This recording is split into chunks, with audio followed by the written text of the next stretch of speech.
அவன் தந்தை பேசாமல் இருக்க, அவர்களின் நிர்வாகத்தில் இருந்த ஒரு பெரியவர் இவர்களின் பிஇ ஆவர்.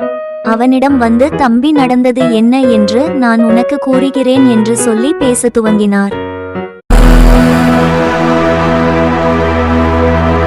நீ வெளியூர் சென்ற பிறகு உன் தந்தையை பார்க்க ஒரு பெண் வந்தாள்.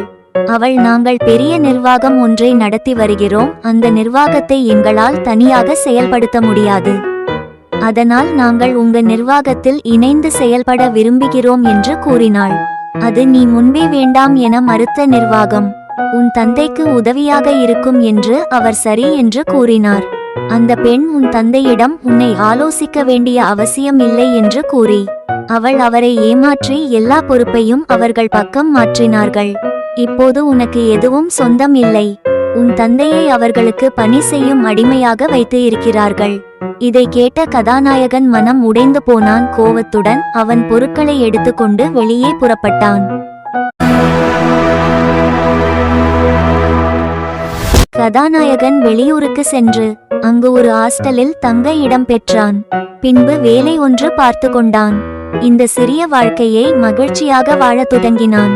கதாநாயகன் ஹாஸ்டலில் இருந்து வேலைக்கு செல்லும் வழியில் ஒரு வயதான பாட்டி ஒருவர் கொய்யா பழம் விற்பனை செய்வதை இவன் தினமும் பார்த்து அவரிடம் தினமும் பழம் வாங்கி சாப்பிட்டு அந்த பாட்டியுடன் பழகி வந்தான். அந்த பாட்டியும் அவனுடன் தன் பேரன் போல் பழகி வந்தார்.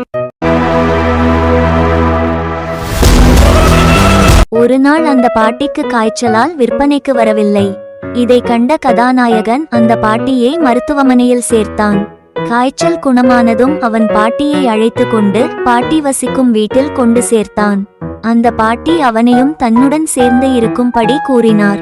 கதாநாயகன் சரி என்று கூறினான். இருவரும் அந்த வீட்டில் நன்றாக வாழ்ந்து வந்தார்கள். ஒரு நாள் கதாநாயகனின் தந்தை இறந்துவிட்டார் என்று செய்தி அவனிடம் வந்தது. அவன் தந்தையின் மீது கொண்ட கோவத்தில், நான் அங்கு செல்ல மாட்டேன் என்று கூறினான். அவன் நடந்த கதையை பாட்டியிடம் கூறினான். ஆனால் அந்த பாட்டி, அப்படியே காலம் இருந்து விடாது, உன் தந்தைக்கு செய்ய வேண்டியது உன் கடமை என்று கூறினார்கள். அந்த பாட்டி கதாநாயகனை அவன் தந்தை வீட்டிற்கு அழைத்து சென்றார். தொடரும். To be continue. தொடரும். To be continue.